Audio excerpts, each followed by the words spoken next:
JDS ರೈತರ party ಅಂತ ಹೇಳ್ಕೊಳ್ಳುತ್ತೆ, ದೇವೇಗೌಡರು ಮಣ್ಣಿನ ಮಗ ಅಂತ ಹೇಳ್ಕೊಳ್ತಾರೆ. ಬಿಜೆಪಿ ಜೊತೆ ಸೇರ್ಕೊಂಡು ಈ APMC ಕಾಯ್ದೆ ವಾಪಸ್ ತಗೊಳ್ಳೋದನ್ನ ವಿರೋಧ ಮಾಡ್ತು. ಆ ಪ್ರಯತ್ನಕ್ಕೆ ವಿಧಾನ ಪರಿಷತ್ತಲ್ಲಿ ಸೋಲಾಗಿದ್ದು ರೈತ ವಿರೋಧಿ ನಡೆನ. ಸ್ನೇಹಿತರೆ ನಮಸ್ಕಾರ.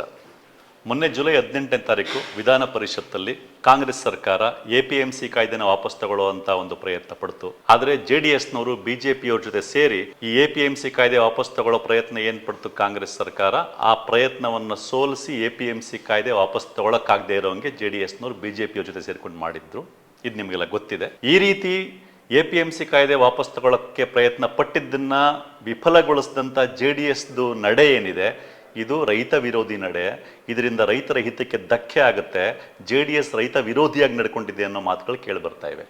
ನಾವು ಈ ವಿಡಿಯೋದಲ್ಲಿ ಹೌದಾ JDS ರೈತ ವಿರೋಧಿಯಾಗಿ ನಡ್ಕೊಂಡಿದ್ಯಾ, APMC ಕಾಯ್ದೆ ವಾಪಸ್ ತಗೊಳ್ಳೋದನ್ನ ತಡೆಯೋದ್ರ ಮೂಲಕ JDS ರೈತ ವಿರೋಧಿಯಾಗಿ ನಡ್ಕೊಳ್ತಾ ಅನ್ನೋದನ್ನ ತಿಳ್ಕೊಳ್ಳುವಂತ ಪ್ರಯತ್ನ ಮಾಡೋಣ. ಇದನ್ನ ತಿಳ್ಕೋಬೇಕು ಅಂತಂದ್ರೆ ನಾವು ಸ್ವಲ್ಪ ಹಿನ್ನೆಲೆ ನೋಡ್ಬೇಕಾಗ್ತದೆ. ನಿಮ್ಗೆಲ್ಲ ನೆನಪಿರ್ಬೋದು, ಆಗ್ತಾನೆ ಕೊರೋನಾದ ಮೊದಲನೇ ವೇವ್ ಸ್ವಲ್ಪ ಕಡಿಮೆ ಆಗ್ತಾ ಬಂದಿತ್ತು. ಅದರ ಇಂಪ್ಯಾಕ್ಟ್ 2020 ಜೂನ್ ಜುಲೈ ಟೈಮು ಭಾರತದ ಒಕ್ಕೂಟ ಸರ್ಕಾರ 3 ರೈತ ಕಾಯ್ದೆಗಳನ್ನ ಸುಗ್ರೀವಾಜ್ಞೆ ಮೂಲಕ ಜಾರಿಗೆ ತಂತು. ಈ ರೀತಿ ಜಾರಿಗೆ ತಗೊಂಡ್ಬರ್ಬೇಕಾದ್ರೆ ಭಾರತದ ಒಕ್ಕೂಟ ಸರ್ಕಾರ ಏನ್ ಹೇಳ್ತು ಅಂತಂದ್ರೆ, ಈ 3 ರೈತ ಕಾಯ್ದೆಗಳಿಂದ ರೈತರ ಬದುಕು ಹಸನಾಗುತ್ತೆ, ರೈತರಿಗೆ ಎಲ್ಲಾ ರೀತಿ ಅನುಕೂಲ ಆಗುತ್ತೆ, ರೈತರು ಬೆಳೆದ ಬೆಳೆಗೆ ಒಳ್ಳೆ ಬೆಲೆ ಸಿಗುತ್ತೆ ಅಂತ ಹೇಳ್ತು.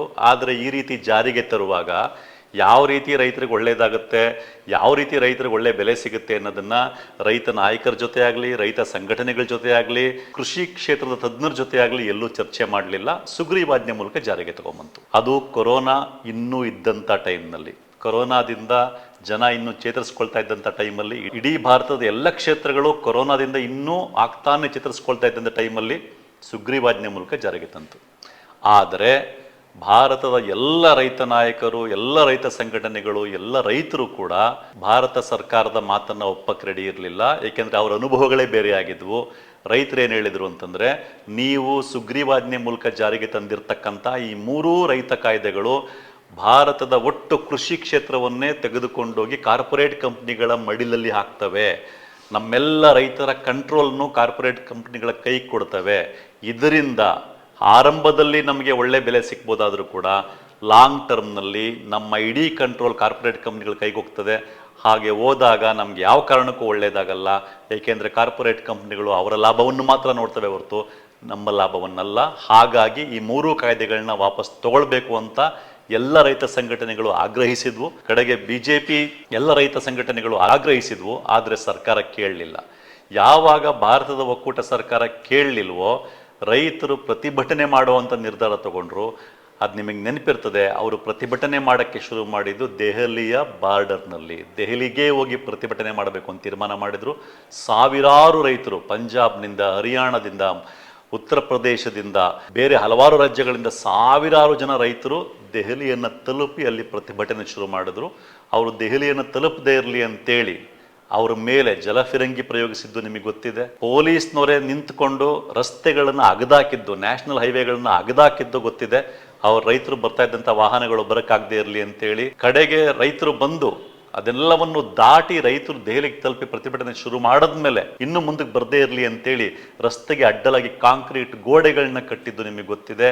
ಮತ್ತೆ ಕಾಂಕ್ರೀಟ್ ಗೋಡೆಗಳ ಮೇಲೆ ಕಬ್ಬಿಣದ ಮುಳ್ಳುಗಳನ್ನ ಫಿಕ್ಸ್ ಮಾಡಿದ್ದು ಗೊತ್ತಿದೆ, ವೆಹಿಕಲ್ಗಳು ಬರದೇ ಇರಲಿ ಅಂತೇಳಿ. ಇಷ್ಟೆಲ್ಲ ಅಮಾನವೀಯವಾಗಿ ನಡ್ಕೊಂಡ್ರೂ ಕೂಡ ರೈತರು ಯಾವುದಕ್ಕೂ ಎದೆಗೊಂದದಂತೆ 1 ವರ್ಷಗಳ ಕಾಲ ಧರಣಿ ಮಾಡಿದ್ರು ದೆಹಲಿಯ ಬಾರ್ಡರ್ನಲ್ಲಿ.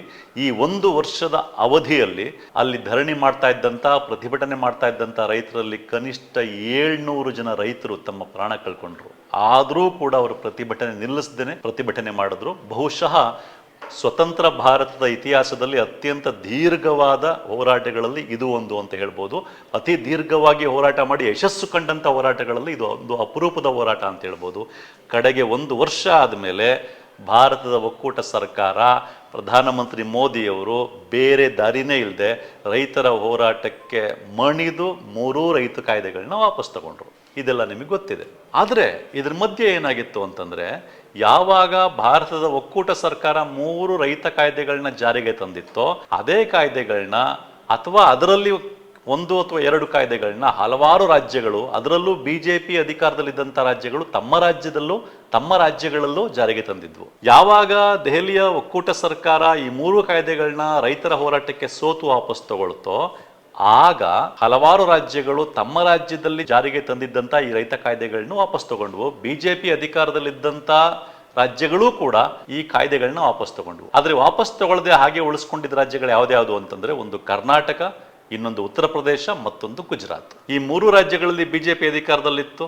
ಬೇರೆ ಮಧ್ಯಪ್ರದೇಶ ಅಂತ ರಾಜ್ಯಗಳಲ್ಲಿ ಬಿಜೆಪಿನೇ ಇದ್ರು ಅವರು ವಾಪಸ್ ತಗೊಂಡ್ರು. ಬಟ್ ಈ 3 ರಾಜ್ಯಗಳು ವಾಪಸ್ ತಗೊಳ್ಳಿಲ್ಲ. ಹಾಗೆ ನಮ್ಮ ಕರ್ನಾಟಕದಲ್ಲಿ ಕೂಡ ಬಿಜೆಪಿ ಅಧಿಕಾರದಲ್ಲಿತ್ತು. 2019ರಿಂದ 2023 ಮಧ್ಯೆ ರೈತ ಕಾಯ್ದೆಗಳನ್ನ ಭಾರತದ ಒಕ್ಕೂಟ ಸರ್ಕಾರ ವಾಪಸ್ ತಗೊಂಡಿದ್ದು ನವೆಂಬರ್ 2021. ಆದ್ರೆ ಅದಾದ ಮೇಲೂ ಕೂಡ ಕರ್ನಾಟಕದಲ್ಲಿ ಜಾರಿಗೆ ತಂದಿದ್ದಂತ ರೈತ ಕಾಯ್ದೆಯನ್ನ ಕರ್ನಾಟಕದಲ್ಲಿ ಅಧಿಕಾರದಲ್ಲಿದ್ದಂತ ಬಿಜೆಪಿ ಸರ್ಕಾರ ವಾಪಸ್ ತಗೊಳ್ಳಿಲ್ಲ. ಈ 3 ರೈತ ಕಾಯ್ದೆಗಳಲ್ಲಿ ಕರ್ನಾಟಕದಲ್ಲಿ ಮುಖ್ಯವಾಗಿ ಜಾರಿ ಮಾಡಿದ್ದಂಥದ್ದು APMC ಕಾಯ್ದೆ. ಈ ಕಾಯ್ದೆಯನ್ನ ಇಲ್ಲಿ ಅಧಿಕಾರದಲ್ಲಿದ್ದಂಥ ಬಿಜೆಪಿ ಸರ್ಕಾರ ವಾಪಸ್ ತಗೊಂಡಿರಲಿಲ್ಲ. ರೈತರು ಹಲವಾರು ಬಾರಿ ಪ್ರತಿಭಟನೆ ಮಾಡಿದ್ರೂ ಕೂಡ ವಾಪಸ್ ತಗೊಂಡಿರಲಿಲ್ಲ. ಈಗ ಕಾಂಗ್ರೆಸ್ ಅಧಿಕಾರಕ್ಕೆ ಬರೋಕ್ಕೂ ಮುಂಚೆ ಚುನಾವಣೆ ವೇಳೆನಲ್ಲೇ ನಾನು ಅಧಿಕಾರಕ್ಕೆ ಬಂದರೆ ಈ ಕಾಯ್ದೆನ ವಾಪಸ್ ತಗೊಳ್ತೀವಿ ಅಂತ ಹೇಳಿತ್ತು. ರೈತರು ಕೂಡ ಅದರ ಬಗ್ಗೆ ಡಿಮ್ಯಾಂಡ್ ಇಟ್ಟಿದ್ರು, ರೈತರು ಪ್ರತಿಭಟನೆಯೂ ಮಾಡಿದ್ರು. ಅದರ ಅಂಗವಾಗಿಯೇ ಕರ್ನಾಟಕದಲ್ಲಿ ಅಧಿಕಾರದಲ್ಲಿರ್ತಕ್ಕಂಥ ಕಾಂಗ್ರೆಸ್ ಪಕ್ಷ ಈ APMC ಕಾಯ್ದೆನ ವಾಪಸ್ ತಗೊಳ್ಳಿಕ್ಕೆ ತನ್ನ ಪ್ರಯತ್ನವನ್ನು ಪಟ್ಟಿತ್ತು. ಆ ಪ್ರಯತ್ನಕ್ಕೆ ವಿಧಾನ ಪರಿಷತ್ತಲ್ಲಿ ಸೋಲಾಗಿದ್ದು ಅದು JDS ಕಾರಣದಿಂದ ಮುಖ್ಯವಾಗಿ ಆಗಿದ್ದು. ಹಾಗಾಗಿ JDS ರೈತ ವಿರೋಧಿ ನಡೆನ ಅನ್ನೋದನ್ನ ತಿಳ್ಕೋಬೇಕಾದ್ರೆ ಈ APMC ಕಾಯ್ದೆ ಏನು ಅನ್ನೋದು ನಾವು ತಿಳ್ಕೋಬೇಕಾಗಿದೆ. APMC ಕಾಯ್ದೆ ಏನು ಹೇಳುತ್ತೆ ಅಂತಂದ್ರೆ, APMCಗಳಿದೆಯಲ್ಲ, ಈ APMCಗಳ ಹತ್ತಿರ ಅಥವಾ APMCಗಳ ಹೊರಗೆ ಖಾಸಗಿ ಕಂಪನಿಗಳು ಕೂಡ ರೈತರ ಹತ್ರ ಆಹಾರ ಧಾನ್ಯಗಳನ್ನ ಪರ್ಚೇಸ್ ಮಾಡ್ಬೋದು ಅನ್ನೋ ಒಂದು ಪರ್ಮಿಷನ್ ಅನ್ನ, ಒಂದು ಅವಕಾಶವನ್ನ ಈ APMC ಕಾಯ್ದೆ ಮಾಡಿಕೊಟ್ಟಿದೆ. ಸರ್ಕಾರದ ವಾದ ಏನು ಅಂತಂದ್ರೆ, ಈ ರೀತಿ ಖಾಸಗಿ ಕಂಪ್ನಿಗಳಿಗೆ ಅವಕಾಶ ಮಾಡಿಕೊಡೋದ್ರಿಂದ APMCನೂ ಇರುತ್ತೆ, ಖಾಸಗಿ ಕಂಪ್ನಿಗಳು ಇರ್ತವೆ. ಸೊ ರೈತರು ತಮಗೆ ಯಾರು ಹೆಚ್ಚಿನ ಬೆಲೆ ಕೊಡ್ತಾರೋ ಅಂಥವ್ರಿಗೆ ಮಾರ್ಬೋದು ತಮ್ಮ ಆಹಾರ ಧಾನ್ಯಗಳನ್ನ. ಈ ಖಾಸಗಿ ಕಂಪ್ನಿಗಳ ಮಧ್ಯೆ ಕಾಂಪಿಟೇಷನ್ ಜಾಸ್ತಿಯಾಗಿ ಅವರು ತಾವು ಪರ್ಚೇಸ್ ಮಾಡಬೇಕು, ಆಹಾರ ಧಾನ್ಯನ ತಾವು ಪರ್ಚೇಸ್ ಮಾಡಬೇಕು ಅಂತೇಳಿ ರೈತರಿಗೆ ಹೆಚ್ಚಿನ ಬೆಲೆ ಆಫರ್ ಮಾಡ್ತಾರೆ. ಹಾಗಾಗಿ ರೈತರಿಗೆ ಒಳ್ಳೆ ಬೆಲೆ ಸಿಗ್ತದೆ. ಇದು APMC ಕಾಯ್ದೆಯಿಂದ ರೈತರಿಗೆ ಆಗುವಂತ ಉಪಯೋಗ ಅಂತ ಸರ್ಕಾರದ ವಾದ ಆಗಿತ್ತು. ಆದ್ರೆ ರೈತರ ವಾದ ಏನಾಗಿತ್ತು ಅಂತಂದ್ರೆ, ರೈತರು ಏನ್ ಹೇಳ್ತಾ ಇದ್ರು, APMC ಕಾಯ್ದೆ ಖಾಸಗಿ ಕಂಪ್ನಿಗಳಿಗೆ ನಮ್ಮ ಹತ್ರ ಆಹಾರ ಧಾನ್ಯಗಳನ್ನ ಪರ್ಚೇಸ್ ಮಾಡುವಂತ ಪರಿಸ್ಥಿತಿ ಕ್ರಿಯೇಟ್ ಮಾಡಿಕೊಡುತ್ತೆ ಅನ್ನೋದು ನಿಜ. ಆರಂಭದಲ್ಲಿ ನಮಗೆ ಲಾಭ ತಂದು ಕೊಡ್ಬೋದು. ಆದ್ರೆ ಕೆಲವೇ ವರ್ಷಗಳಲ್ಲಿ, ಈ ಕಾಯ್ದೆ ಜಾರಿಯಾದ ಕೆಲವೇ ವರ್ಷಗಳಲ್ಲಿ APMC ಮುಚ್ಚೋಗುತ್ತೆ. APMC ಮುಚ್ಚೋದ್ಮೇಲೆ ಅಲ್ಲಿ ಉಳ್ಕೊಳ್ಳುವಂಥದ್ದು ಕೆಲವು ದೊಡ್ಡ ಖಾಸಗಿ ಕಂಪ್ನಿಗಳು ಮಾತ್ರ, 2-3 ಕಂಪ್ನಿಗಳು ಮಾತ್ರ. ಹಂಗಾದಾಗ ನಾವು ಅವರೆಷ್ಟು ಕೇಳ್ತಾರೋ ಅಷ್ಟಕ್ಕೆ ಅವರಿಗೆ ಮಾರಾಟ ಮಾಡಬೇಕಾದಂಥ ಪರಿಸ್ಥಿತಿಗೆ ಬರ್ತೀವಿ. ಕಡೆಗೆ ನಮಗೆ ನಿಜವಾಗ್ಲೂ ನಷ್ಟ ಆಗತ್ತೆ ಹೊರತು ಲಾಭ ಆಗಲ್ಲ. ಆದ್ರಿಂದ APMC ಕಾಯ್ದೆ ವಾಪಸ್ ತಗೋಬೇಕು ಅಂತ ರೈತರು ಹೇಳ್ತಾ ಇದ್ರು. ಈ ರೈತರು ಹೇಳ್ತಾ ಇರೋ ಮಾತಲ್ಲಿ ಒಂದು ಹುರುಳಿದೆ. ಏನಕ್ಕೆ ಅಂತಂದ್ರೆ, ಕರ್ನಾಟಕದಲ್ಲಿ APMC ಕಾಯ್ದೆ ಜಾರಿಗೆ ಬಂದ ಮೇಲೆ ಇಲ್ಲಿದ್ದ ಬಿಜೆಪಿ ಸರ್ಕಾರ, ಕೇಂದ್ರ ಸರ್ಕಾರ ವಾಪಸ್ ತಗೊಂಡ್ರು, ಇಲ್ಲಿ APMC ಕಾಯ್ದೆ ವಾಪಸ್ ತಗೊಳ್ಳಿಲ್ಲ. ಇದರಿಂದಾಗಿ ಗ್ರಾಜ್ಯುವಲ್ ಆಗಿ ಈ ಕಾಯ್ದೆ ಜಾರಿಗೆ ತಂದ ಕೇವಲ 1 ವರ್ಷದಲ್ಲೇನೆ ಕರ್ನಾಟಕದ APMCಗಳು ನಷ್ಟ ಅನುಭವಿಸಕ್ಕೆ ಶುರುವಾದವು. ಇದ್ರ ಬಗ್ಗೆ ಡಿಟೇಲ್ ಆದ ವರದಿ ಪ್ರಜಾವಾಣಿಯಲ್ಲಿ ಕೂಡ ಬಂದಿತ್ತು.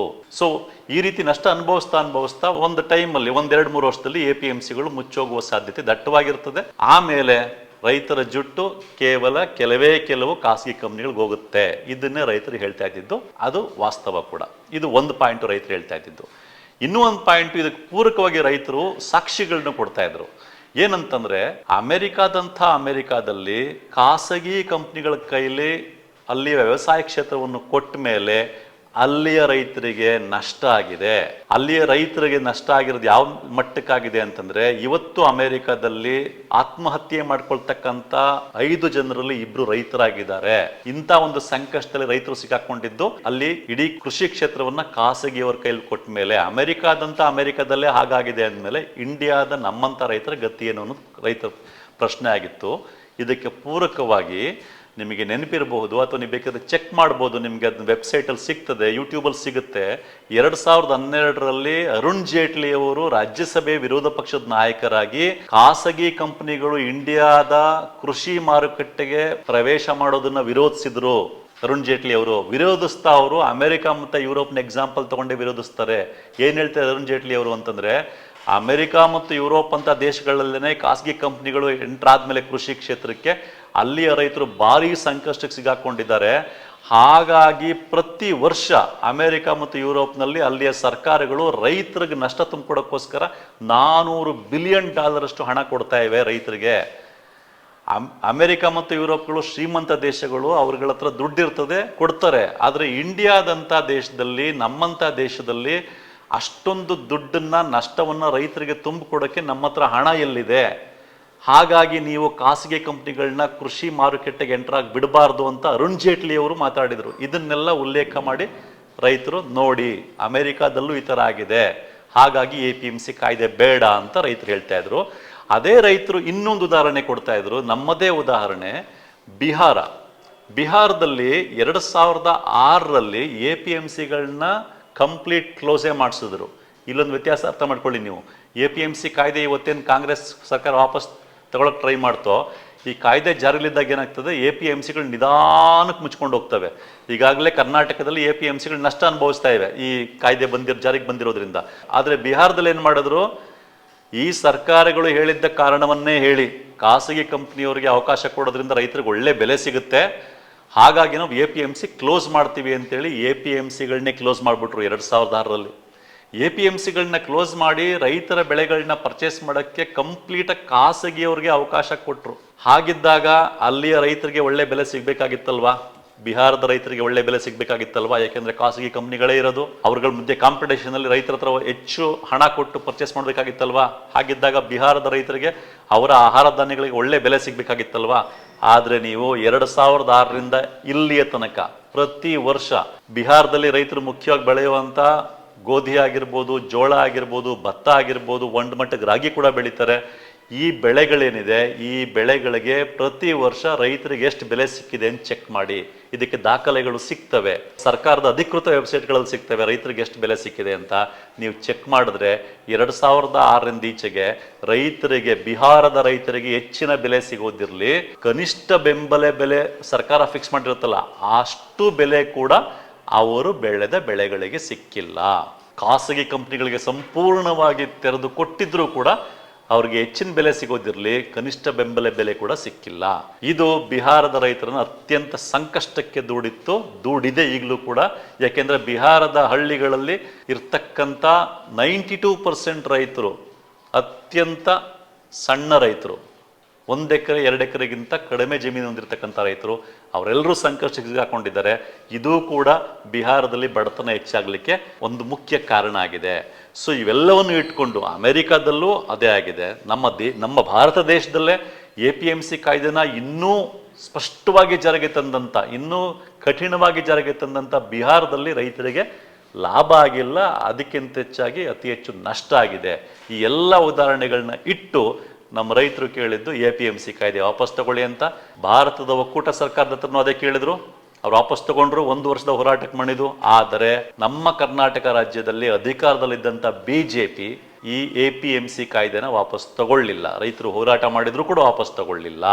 ಹಾಗಾಗಿ ಕಾಂಗ್ರೆಸ್ಸು ಅಧಿಕಾರಕ್ಕೆ ಬರುವಾಗ ಚುನಾವಣೆ ಟೈಮಲ್ಲಿ ಹೇಳಿತ್ತು, ಅದ್ರ ಮೇಲೆ ಒತ್ತಡ ಕೂಡ ಇತ್ತು, ರೈತರು ಕೂಡ ಕೇಳಿದ್ರು ನೀವಾದರೂ ವಾಪಸ್ ತಗೊಳ್ಳೇಬೇಕು ಅಂತ.